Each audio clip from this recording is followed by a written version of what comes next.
primer lugar, Camilo, agradecerte que nos estés acompañando en esta entrevista y nos gustaría que nos comentes inicialmente un breve acercamiento de tu perfil profesional.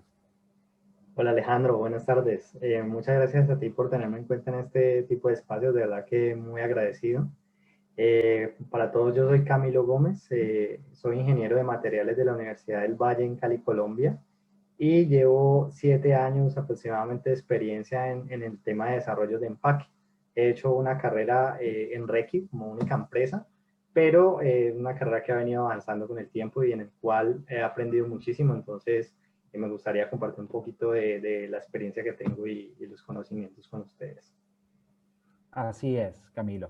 Desde tu perspectiva, ¿cuáles son las tendencias más relevantes en los últimos años relacionadas con desarrollo de nuevos productos?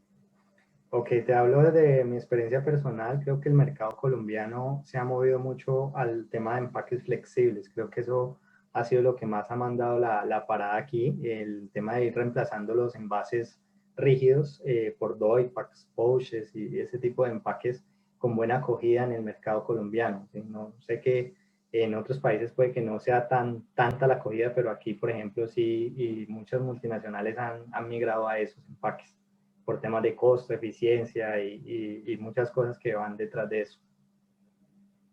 Estas tendencias que mencionas están relacionadas entonces con la importancia en el cuidado del medio ambiente. Sí, pues tienen un componente importante en el punto del medio ambiente, es la reducción de plástico y los temas logísticos, ¿no? Porque también la huella de carbono es importante para transportar una cantidad de OIPAs determinados o de rollos de laminado determinados, pues comparado con el envase, es mucho lo que se ahorra en ese tipo de transportes. Pero los OIPAs tienen asociados unos temas que no son óptimos desde el punto de vista ambiental, y es la dificultad para ser recuperados y reutilizados, ¿sí? Entonces, es un trabajo que en este momento es el que mayor desafío que tenemos nosotros como fabricantes y nuestros proveedores en buscar soluciones a esta problemática. Perfecto. ¿Y cuáles piensas tú que son las limitaciones, entiéndase técnicas o tecnológicas, más importantes que evitan el uso de alternativas amigables como las que tú mencionas con el medio ambiente? Bueno, yo creo que las barreras sí van de la mano con el tema tecnológico y el tema financiero. En muchos casos, estas alternativas sostenibles en el momento pueden tender a tener unos costos asociados más altos para la compra y manufactura. Entonces, eso hace que muchas veces las empresas no den el paso, ¿ya? También se requieren en muchos casos inversiones en maquinaria nueva, en herramientales nuevos que permitan el trabajo con estas materiales, y yo creo que son los principales retos que tenemos, pues cómo trabajar desde la mano del fabricante de la máquina, del fabricante del laminado y nosotros como empresa, evaluando pues diferentes alternativas para poder reducir estos impactos. Otra cosa que puede ser difícil es el mindset de los consumidores, ¿sí? Y de la gente de mercadeo, por ejemplo. Yo soy de los que pienso que siempre se deben buscar alternativas de empaque que sean lo más óptimas posibles, ¿sí? Pero todavía prima mucho el tema de que el tamaño, qué tan grande se ve, o qué tantos accesorios extras puedan tener que realmente no le agregan demasiado valor al empaque, más que un tema de apariencia, y eso, todo eso impacta al medio ambiente porque son insumos que se compran y se compran y pues realmente no tiene un valor agregado pues, para el consumidor ni para el empaque como tal. Para alguien que quiera desarrollar empaques o envases pensando en la sostenibilidad, ¿cuáles son aquellos factores en tu experiencia más importantes a tener en cuenta para esas nuevas alternativas? Y yo creo que lo más importante es hacer un desarrollo integral, ¿no? Entender cuáles son las expectativas del mercado, cuáles son las soluciones disponibles entre tus proveedores y cuáles son las expectativas de tu empresa desde el punto de vista de fabricación, logística y calidad, por ejemplo. Entonces, es involucrar a todos los entes de la cadena y trabajar en pro de un objetivo, ¿sí? Explicarles cuál es la importancia de este tipo de soluciones, a dónde se quiere llegar, cuáles son las metas, ¿sí? Y que entre todos se construyan las soluciones. Esto no es algo para mí que sea solo del ingeniero de empaque o de mercadeo, ¿no? Es algo que tiene que ser de todos. y educar al consumidor. Yo creo que es muy importante educar al consumidor, que es al final el que va a promover este tipo de empaques, ¿sí? Y la gente que tenga un porqué, que sepa la razón de por qué comprar una botella con un agregado de PCR, de resina recuperada, es algo que está beneficiando al medio ambiente en comparación de comprar uno que tenga 100% virgen, por ejemplo. Entonces creo que es encadenar todo, toda la cadena. Así es. Y de los desarrollos que ha podido realizar Reckitt Benckiser hasta ahora, cuando hicieron este tipo de modificaciones, de implementaciones, ¿cuáles fueron aquellos errores o dificultades técnicas que tuvieron en esa fase de Pues mira, desarrollo? yo, por ejemplo, para las alternativas de los doypacks, creo que la mayor dificultad ha sido el tema de la inversión, ¿sí? El retorno que se espera de una inversión, por ejemplo, ha sido una traba, pero creo que poco a poco lo hemos sacado adelante. Para el tema, por ejemplo, de la edición de recuperado, siempre hay unos requerimientos para asegurar que el empaque no vaya a afectar la fórmula o viceversa. ¿Sí? Entonces ese tipo de cosas, esos testeos, todo eso pueden hacer que el proceso en sí no sea tan fácil, que sea un poco complejo.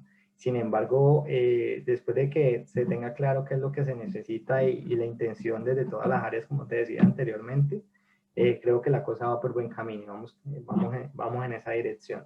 ¿Sí? Excelente. Hay un pacto de plásticos que dirige o coordina la Fundación Ellen MacArthur, en Ujú. donde, entre otras cosas, dentro del pacto se menciona que para el 2025 se espera que todos los envases sean reciclables o reusables. Uh-huh. Eh, em, Reckitt Benckiser está trabajando en algo en este tipo de dirección, algún tipo de meta o hito que tengan en un tiempo mediano, corto, largo plazo.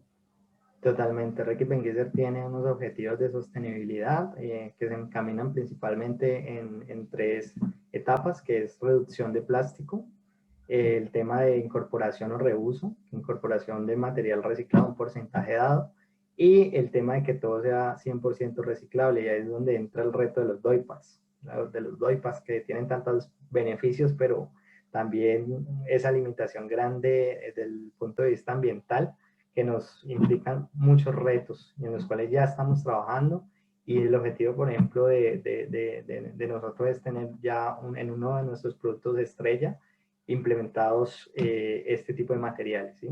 Y cómo comunicarlo, ¿no? Cómo comunicarse al consumidor y también cómo entender el contexto social del tema de los recicladores, lo que está de puertas para afuera, cómo se puede encadenar todo para que sea exitoso el proceso. Perfecto. Entendiendo que una organización como para la cual trabajas ha entendido cuál es este tipo de situación en la que estamos y hacia dónde tenemos que avanzar, ¿cuál es tu perspectiva acerca del futuro de los envases como mercado proveedor de envases? No solo mirando dentro de Reckitt Benckiser, sino quizás del rubro en que participa o de Colombia en este caso. Para mí son perspectivas positivas. Siento que cada vez más toma importancia este tema y cada vez más los proveedores están trabajando en brindar soluciones a estos temas, ¿sí? Porque es que ya es algo que se necesita, no es algo de que, ay, qué chévere tenerlo, sino que lo tenemos que hacer como especie para poder tener planeta para rato, para nuestros hijos, nuestros nietos. Entonces, mi perspectiva es que cada día hay más opciones, cada día hay más conciencia y cada día, digamos, hay un trabajo más fuerte de todos los expertos, de todos los ingenieros que están detrás de ello para llevarle al consumidor los empaques sostenibles. Es lo que te decía anteriormente, es un cambio de mentalidad y que tiene que irle llegando al consumidor y que el consumidor empiece a premiar o a entender estas empresas que hacen trabajos del medio ambiente. Así es. Y ya para finalizar, Camilo, si pudiéramos hablar con alguien que esté en alguna organización que recién está integrándose en este camino de la sostenibilidad, ¿qué recomendaciones les darías para que arranquen bien con ese proyecto? intenten, que no tengan miedo de soñar, que lo intenten, ¿sí? Que busquen opciones, que no se queden con un primer no, porque no les van a decir muchas veces, van a decir, no, eso es muy caro. Bueno, es caro, pero yo puedo hacer esto otro para compensar el precio del material. Por ejemplo, en lo que te decía que estamos trabajando con un Doypack que va a salir al mercado, esperemos este año, que tiene una estructura más amigable con el medio ambiente. Lo que hicimos fue reducirle el espesor un poco, el calibre, y con eso mitigamos el efecto del costo adicional por el cambio de estructura, ¿sí me entiendes? Entonces, es entender que hay opciones, que hay que buscarlas y que no hay que persistir. ¿Sí? Hay que persistir, y yo creo que esa es la consigna para las nuevas personas que están trabajando en eso. Excelente, excelente Camilo. Agradecemos tu tiempo, agradecemos tus palabras para estas personas que están empezando o ya han andado alguna parte del camino en el sentido de la sostenibilidad de sus empaques o envases. Muchas gracias por Con esta todo gusto. entrevista. Un placer.